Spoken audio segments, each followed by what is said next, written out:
ನಾನು ಇನ್ಸ್ಟಾಗ್ರಾಮ್ ಅನ್ನು ಸ್ಟಾಪ್ ಮಾಡ್ತಾ ಇದ್ದೀನಿ ಅಂಡ್ ಇದು ನನ್ನ ಕಾಂಟೆಂಟ್ ಕ್ರಿಯೇಷನ್ ಜರ್ನಿಯ ಕೊನೆ ವಿಡಿಯೋ ಆಗಿರುತ್ತೆ. ಎಕ್ಸಾಕ್ಟ್ಲಿ ನಿನ್ನೆ ಒಂದು ವರ್ಷಕ್ಕೆ ಅಂದ್ರೆ ಮಾರ್ಚ್ 31, 2025ನೇ ಇಸ್ವಿಲಿ ನನಗೆ 1,000 ಫಾಲೋವರ್ಸ್ ಇನ್ಸ್ಟಾಗ್ರಾಮ್ ಅಲ್ಲಿ ಕಂಪ್ಲೀಟ್ ಆಗ್ತಾರೆ ಅಂಡ್ ಅಲ್ಲಿಂದ ಇಲ್ಲಿವರೆಗೂ ಜನ ನನ್ನನ್ನ ತುಂಬಾನೇ ಸಪೋರ್ಟ್ ಮಾಡ್ಕೊ ಬಂದಿದ್ದಾರೆ. ಇವತ್ತು ಅಟ್ ಪ್ರೆಸೆಂಟ್ ನನಗೆ 1,08,000 ಜನ ಫಾಲೋವರ್ಸ್ ಇದ್ದಾರೆ ಇನ್ಸ್ಟಾಗ್ರಾಮ್ ಅಲ್ಲಿ ಅಂಡ್ ಅದ್ರ ಜೊತೆ ಫೇಸ್ಬುಕ್ ಅಲ್ಲಿ 47,500 ಜನ ಫಾಲೋವರ್ಸ್ ಇದ್ದಾರೆ. ತುಂಬಾ ಜನ ಇನ್ಫ್ಲೂಯೆನ್ಸರ್ಸ್ ಪರಿಚಯ ಆದ್ರು ಅಂಡ್ ತುಂಬಾ ಜನ ಫ್ರೆಂಡ್ಸ್ ಆದ್ರು ಅಂಡ್ ಇದ್ರ ಜೊತೆಗೆ ಫೈನಾನ್ಷಿಯಲಿ ಕೂಡ ನನಗೆ ಕನ್ಸಿಸ್ಟೆಂಟ್ ಆಗಿ ರೆವೆನ್ಯೂ ಪೇಜ್ ಅಲ್ಲಿ ಜನರೇಟ್ ಆಗ್ತಾ ಬಂದಿದೆ. ಈ ಕಾಂಟೆಂಟ್ ಕ್ರಿಯೇಷನ್ ಕಾಂಟೆಂಟ್ ಜರ್ನಿ ಶುರುವಾಗಿ 1 ವರ್ಷ ಆದ್ರೂ ಕೂಡ ನಾನು ಇದುವರೆಗೂ ನನ್ನ ಆಡಿಯನ್ಸ್ ಜೊತೆಗೆ ನನ್ನ ಬಗ್ಗೆ ಹೇಳ್ಕೊಂಡಿಲ್ಲ ಅಥವಾ ಅವ್ರ ಜೊತೆ ಒಂದು ಕನೆಕ್ಷನ್ ಅನ್ನ ಬಿಲ್ಡ್ ಮಾಡೋದಕ್ಕೆ ಪ್ರಯತ್ನ ಪಟ್ಟಿಲ್ಲ.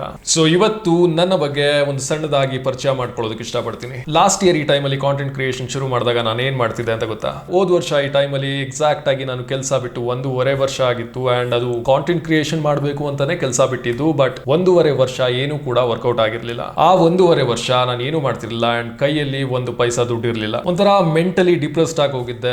ಲೈಕ್ ಕಾನ್ಫಿಡೆನ್ಸ್ ಲೆವೆಲ್ ತುಂಬಾ ಲೋ ಇತ್ತು. ತಲೆಯಲ್ಲಿ ಹೆವಿ ಐಡಿಯಾಸ್ ಇತ್ತು, ಆದ್ರೆ ಸೆಲ್ಫ್ ಡೌಟ್ ಅದಕ್ಕಿಂತ ಜಾಸ್ತಿ ಇತ್ತು. ನಾನು ಇದನ್ನ ಮಾಡಿದ್ರೆ ಫ್ರೆಂಡ್ಸ್ ಏನ್ ಅನ್ಕೋತಾರೆ, ರಿಲೇಟಿವ್ಸ್ ಏನ್ ಅನ್ಕೋತಾರೆ ಅಥವಾ ಜನ ಏನ್ ಅನ್ಕೋತಾರೆ ಅಂತ ಆ ರೀತಿ ಯೋಚನೆ ಮಾಡೋಕ್ ಶುರು ಆಗಿದ್ದೆ. ಜೀವನದಲ್ಲಿ ಏನ್ ಮಾಡ್ತೀನಿ ಅನ್ನೋದು ಒಂದ್ ಚೂರು ಅರ್ಥ ಆಗ್ತಿರ್ಲಿಲ್ಲ ಅಂಡ್ ಫ್ಯೂಚರ್ ಅಲ್ಲಿ ಏನ್ ಮಾಡ್ಬೇಕು ಅನ್ನೋದಕ್ಕೂ ಒಂದು ಚೂರು ಐಡಿಯಾ ಇರ್ಲಿಲ್ಲ.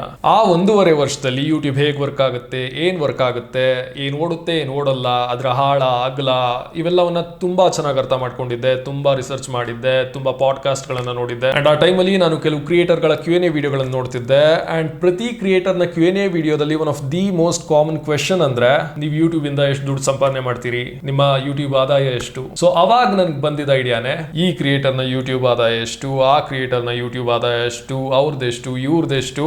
ಫ್ಯಾಂಟಾಸ್ಟಿಕ್ ಆಗಿ ವರ್ಕೌಟ್ ಆಯ್ತು. ಮಿಲಿಯನ್ಸ್ ಅಲ್ಲಿ ವ್ಯೂಸ್ ಬರೋದಕ್ಕೆ ಶುರು ಆಯ್ತು. ಒಂದ್ ರೀತಿ ಇನ್ಸ್ಟೆಂಟ್ ಹಿಟ್ ಆಯ್ತು ಅಂತಾನೆ ಹೇಳ್ಬೋದು. ಅಲ್ಲಿಂದ ಫಾಲೋವರ್ಸ್ ಜಾಸ್ತಿ ಆಗ್ತಾ ಹೋದ್ರು, ಬ್ರಾಂಡ್ ಡೀಲ್ಸ್ ಗಳು ಬರೋದಕ್ಕೆ ಶುರುವಾಯಿತು ಅಂಡ್ ದುಡ್ಡು ಕೂಡ ಅದ್ರ ಜೊತೆಗೆ ಬರೋದಕ್ಕೆ ಶುರುವಾಯಿತು. ಲಿಟ್ರಲಿ ನಾನು ಏನ್ ಎಫರ್ಟ್ ಹಾಕಿದೀನಿ ಅದಕ್ಕಿಂತ 10 ಟೈಮ್ಸ್ ನನಗೆ ರೆವೆನ್ಯೂ ಜನರೇಟ್ ಆಗೋಕೆ ಶುರುವಾಯಿತು. ಫೈನಾನ್ಷಿಯಲಿ ತುಂಬಾ ಚೆನ್ನಾಗಿ ಹೋಗ್ತಿತ್ತು, ಈಗಲೂ ಕೂಡ ತುಂಬಾ ಚೆನ್ನಾಗಿ ಹೋಗ್ತಿದೆ. ಬಟ್ ಇವೆಲ್ಲದರ ನಡುವೆ ನಾನು ಏನ್ ಮಾಡಬೇಕು ಅಂತ ಅನ್ಕೊಂಡಿದ್ದೆ ಅದು ಮಾಡಕ್ ಆಗ್ತಿಲ್ಲ ಅಂತ ಮನ್ಸಲ್ಲಿ ಕೊರೀತಿತ್ತು. ಆಕ್ಚುಲಿ ನನ್ನ ಪ್ರಾಬ್ಲಮ್ ಏನಂದ್ರೆ, ನಾನು ಯಾವತ್ತೂ ಕೂಡ ಇನ್ಫಾರ್ಮೇಟಿವ್ ಕ್ರಿಯೇಟರ್ ಆಗಬೇಕು ಅಥವಾ ಎಜುಕೇಶನಲ್ ಕಂಟೆಂಟ್ ಕ್ರಿಯೇಟ್ ಮಾಡಬೇಕು ಅಂತ ಅನ್ಕೊಂಡಿರ್ಲಿಲ್ಲ.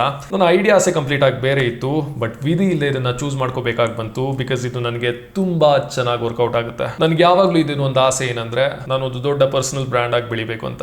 ಆಕ್ಚುಲಿ ಕಳೆದ 6 ತಿಂಗಳಿಂದ ನಾನು 1 ಲಕ್ಷ ಜನ ಫಾಲೋವರ್ಸ್ ಆದ್ಮೇಲೆ ಕಂಟೆಂಟ್ ಚೇಂಜ್ ಮಾಡ್ತೀನಿ ಅಥವಾ ನ್ಯೂ ಇಯರ್ ಗೆ ಕಂಟೆಂಟ್ ಚೇಂಜ್ ಮಾಡ್ತೀನಿ ಅಥವಾ ಯುಗಾದಿ ಕಂಟೆಂಟ್ ಚೇಂಜ್ ಮಾಡ್ತೀನಿ ಅಂತ ಪ್ಲಾನ್ ಮಾಡ್ಕೊಂಡು ಅದನ್ನ ಮುಂದೂಡ್ತಾನೆ ಬರ್ತಿದ್ದೆ. ಈ ಕಡೆ ಇನ್ಕಮ್ ರಿವೀಲ್ ವಿಡಿಯೋಗಳನ್ನ ಮಾಡೋದಕ್ಕೆ ಕಂಪ್ಲೀಟ್ ಆಗಿ ನನಗೆ ಇಂಟ್ರೆಸ್ಟ್ ಹೊರಟೋಗಿತ್ತು. ಲಿಟ್ರಲಿ ನನಗೆ ವೈಯಕ್ತಿಕವಾಗಿ ಬೇರೆಯವ್ರ ಹೆಸರು ಹೇಳ್ಕೊಂಡು ಅಥವಾ ಅವ್ರ ಇನ್ಕಮ್ ಎಷ್ಟು, ಇವ್ರ ಇನ್ಕಮ್ ಎಷ್ಟು ಅಂತ ಹೇಳ್ಕೊಂಡು ನಾನ್ ದುಡ್ಡು ಮಾಡೋದು ನನಗೆ ಇಷ್ಟ ಆಗ್ತಿರ್ಲಿಲ್ಲ ಅಂಡ್ ಇವನ್ ನೈತಿಕವಾಗಿ ಅದು ಸರಿ ಅನಿಸ್ತಿರ್ಲಿಲ್ಲ. ಆಲ್ಮೋಸ್ಟ್ ಈ ವರ್ಷ ಶುರುವಿಂದನೂ ಆ ಕ್ರಿಯೇಟರ್ ಇನ್ಕಮ್ ರಿವೀಲ್ ಮಾಡಿ, ಈ ಕ್ರಿಯೇಟರ್ ಇನ್ಕಮ್ ರಿವೀಲ್ ಮಾಡಿ ಅಂತ ತುಂಬಾ ಜನ ಆಡಿಯನ್ಸ್ ಕೇಳ್ತಿದ್ರು. ಬಟ್ ನಾನು ಕಂಪ್ಲೀಟ್ ಆಗಿ ಡಿಸೈಡ್ ಮಾಡ್ಕೊಂಡಿದ್ದೆ ನಾನು ಯಾರ್ದು ಕೂಡ ಮಾಡಬಾರ್ದು ಅಂತ.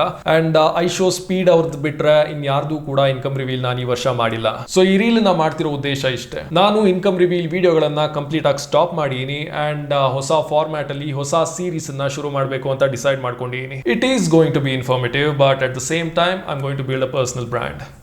Thank you.